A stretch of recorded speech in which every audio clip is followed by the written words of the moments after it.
ನಮಸ್ಕಾರ. ವನಜಾ ಮಲ್ನಾಡ್ ಬಂದಾಯಿತು, ಹೊಸ ವಿಡಿಯೋ ತಂದಾಯಿತು. ಬನ್ನಿ ಇವತ್ತು ಆಸೆ ಸೀರಿಯಲ್ಲು ಹೇಗೆ ಮೂವ್ ಆಗುತ್ತೆ, ಏನು ಸ್ಟೋರಿ ನೋಡೋಣ. ಅದಕ್ಕಿಂತ ಮುಂಚೆ ನನ್ನ ವಿಡಿಯೋಕ್ಕೆ ಸಬ್ಸ್ಕ್ರೈಬ್ ಮಾಡಿಲ್ಲ ಅಂದರೆ ದಯವಿಟ್ಟು ಸಬ್ಸ್ಕ್ರೈಬ್ ಮಾಡ್ಕೊಳ್ಳಿ, ಹಾಗೆ ಒಂದು ಲೈಕ್ ಕೊಡಿ. ಇವತ್ತು ಶಾಂತಿ ಬೆಳಗ್ಗೆನೇ ಎದ್ದು ಪೂಜೆ ಮಾಡ್ತಾ ಇದ್ದಾಳೆ. ಆದರೆ ಈ ಕಡೆ ಮೀನಾ ಎಲ್ಲರಿಗೂ ತಿಂಡಿ ಮಾಡಿ ರೆಡಿ ಮಾಡಿದ್ದಾಳೆ. ಅದಕ್ಕೆ ಅತ್ತೆ ಬನ್ನಿ ತಿಂಡಿ ಆರೋಗುತ್ತೆ ತಿನ್ನಿ ಅಂತ ಕರಿತಿದ್ದಾಳೆ.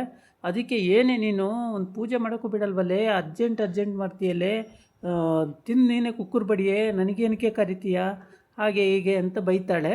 ನಿನ್ನ ಕಾಲ್ಗುಣ ಸರಿ ಇಲ್ಲ, ನಿನ್ನಿಂದನೇ ಏನೋ ಆಗುತ್ತೆ, ನನ್ನ ಗಂಡ ಏನೋ ಆಗ್ತಾರೆ, ನನ್ನ ಮಾಂಗಲ್ಯ ಉಳಿಯಲ್ಲ, ಹಾಗೆ ಹೀಗೆ ಅಂತ ಏನೇನೋ ಕತೆ ಹೇಳ್ತಾಳೆ.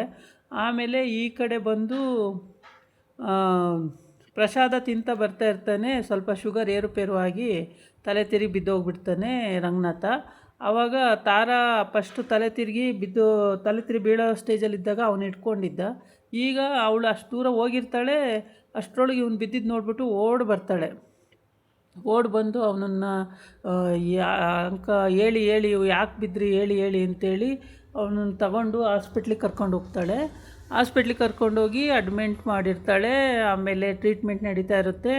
ಅಲ್ಲೊಂದು ಪಾಪು ಬರುತ್ತೆ. ಪಾಪನ ಮಾತಾಡಿಸ್ತಾ ಹೊರಗಡೆ ನಿಂತಿರ್ತಾಳೆ. ಇವ್ರ ಮನೆ ಜನ ಎಲ್ಲ ಇಲ್ಲಿ ಗಲಾಟೆ, ಎಲ್ಲಿ ಶಾಂತಿ ಮನೆಯಲ್ಲಿ ಗಲಾಟೆ. ಅಣ್ಣ ತಮ್ಮದಿರೇ ಒಬ್ಬರ ಮೇಲೆ ಒಬ್ಬರು ಎದ್ದು ಬಿಡ್ತಾರೆ ಜಗಳಕ್ಕೆ. ಅಮ್ಮನ ತಪ್ಪು ಅಂತ ಸೂರ್ಯ ಹೇಳಿದ್ರೆ ಸಾಕು, ಮನೋಜ ಎದ್ದುಬಿಡ್ತಾನೆ. ಮತ್ತು ರವಿ ಮನೋಜನ ಮೇಲೆ ಎದ್ದುಬಿಡ್ತಾನೆ. ಹೀಗೆ ಎಲ್ಲ ಗುದ್ದಾಡಿ ನೂಕಾಡಿ ಇದು ಮಾಡಿಬಿಡ್ತಾರೆ. ಆವಾಗ ಮೀನಾ ಮತ್ತು ಶಾಂತಿ ಬಿಡ್ಸೋಕ್ಕೆ ಓಡಾಡ್ತಾರೆ. ನಿನ್ನಿಂದನೇ ಕಣೆ ಇದೆಲ್ಲ ಆಗ್ತಿರೋದು, ನಿನ್ನ ಕಾಲ್ಗುಣನೇ ಸರಿ ಇಲ್ಲ, ಹಾಗೆ ಹೀಗೆ, ಹೋಗಿ ಮೀನಾ ಮನೆ ಬಿಟ್ಟು ಅಂತಾನೆ. ಅದಕ್ಕೆ ಅಂತಾಳೆ. ಆವಾಗ ಸೂರ್ಯಂಗೆ ಸಿಟ್ಟು ಬಂದುಬಿಡುತ್ತೆ. ಅವಳು ಹೋಗಲ್ಲ ಮನೆ ಬಿಟ್ಟು, ಅವಳು ಯಾಕೆ ಹೋಗಬೇಕು, ನನ್ನ ಮಾಂಗಲ್ಯ ನಾನು ಉಳಿಸ್ಕೋಬೇಕು. ಏನು ಮಾಂಗಲ್ಯಕ್ಕಾಗಿರೋದು, ಏನಾರು ಹೆಚ್ಚು ಕಮ್ಮಿ ಆಕ್ಸಿಡೆಂಟ್ ಆದರೆ ಅಪ್ಪಂಗೆ ನೀನೇ ಕಾರಣ ಸಕ್ಕರೆ, ಬೇರೆ ಯಾರೂ ಅಲ್ಲ, ನಿನ್ನಿಂದನೇ. ಮೂಢನಂಬಿಕೆ ಎಷ್ಟು ನಂಬ್ತೀಯ ನೀನು ಅಂತ ಬೈತಾನೆ. ನನ್ನ ತಾಳಿ ಭಾಗ್ಯ ಉಳಿಯಲ್ಲ, ನನಗೆ ಹಂಗಾಗುತ್ತೆ ಹಿಂಗಾಗುತ್ತೆ ಅಂತ ಹಿಂಗಂತಾನೆ ಇರ್ತಾಳೆ. ಅದು ಕೋಪ ಬಂದ್ಬಿಡುತ್ತೆ. ಈ ಮೀನಾಯಿಂದ ಇದೆಲ್ಲ ಆಗೋದು, ಹೋಗಿ ಮೀನಾ ಮನೆ ಬಿಟ್ಟು ಅಂತ ಒಂದು ನಿಮಿಷಕ್ಕೊಂದು 10 ಸಲಿನಾರೇ ಹೇಳ್ತಾಳೆ. ಇದನ್ನು ಕೇಳಿ ಸೂರ್ಯಂಗೆ ರೋಷ್ ಹೋಗಿರುತ್ತೆ. ಹೋಗಲ್ಲ ಸಕ್ಕರೆ, ಅವಳೇನಕ್ಕೆ ಹೋಗಬೇಕು, ನಿನ್ನ ಮೂಢನಂಬಿಕೆಗೆಲ್ಲ ಅವಳು ಹೋಗೋಕ್ಕಾಗಲ್ಲ.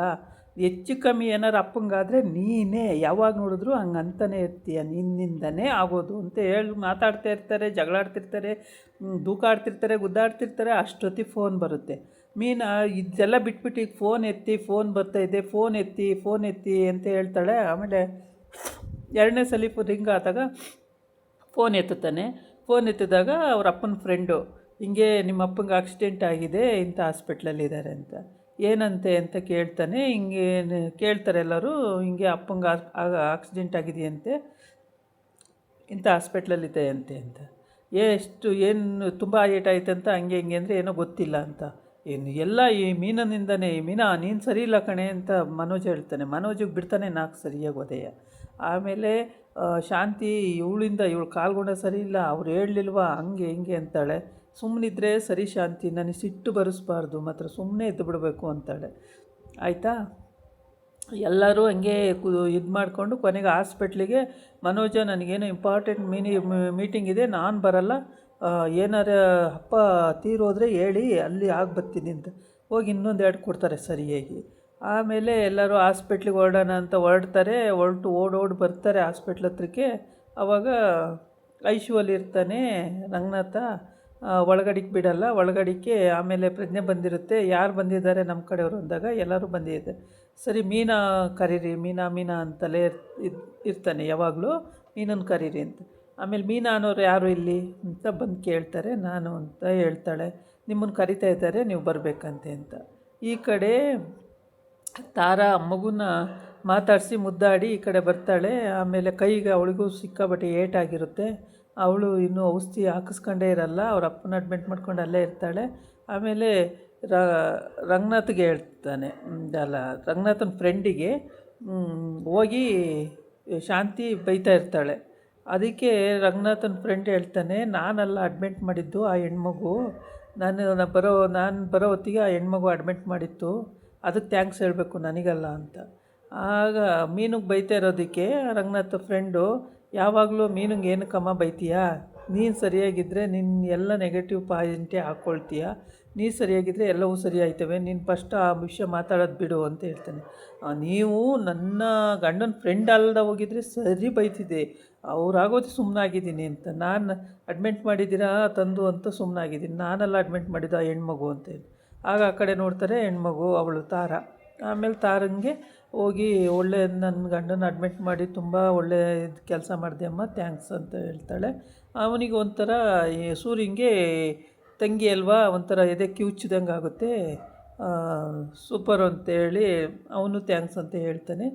ಆಮೇಲೆ ಎಲ್ಲರನ್ನೂ ಬರೋಕ್ಕೆ ಹೇಳಿ ಮೀನನ್ನು ಮಾತಾಡಾದಮೇಲೆ, ಅಲ್ಲ ಮಾವ ಅವ್ರನ್ನೆಲ್ಲ ಬಿಟ್ಟು ನನ್ನನ್ನು ಬರೋಕ್ಕೆ ಹೇಳಿದ್ರಲ್ಲ ಮಾವ ಅಂತ ಕೇಳ್ತಾಳೆ. ಅದಕ್ಕೆ ಎಲ್ಲಿ ಶಾಂತಿ ನಿನ್ನ ಓಡಿಸ್ಬಿಟ್ಟಿದ್ದಾಳು ಅಂತ ಅದಕ್ಕೆ ಕರೆದೆ ನಿನ್ನ ಫಸ್ಟು ಅಂತ ಹೇಳ್ತಾನೆ.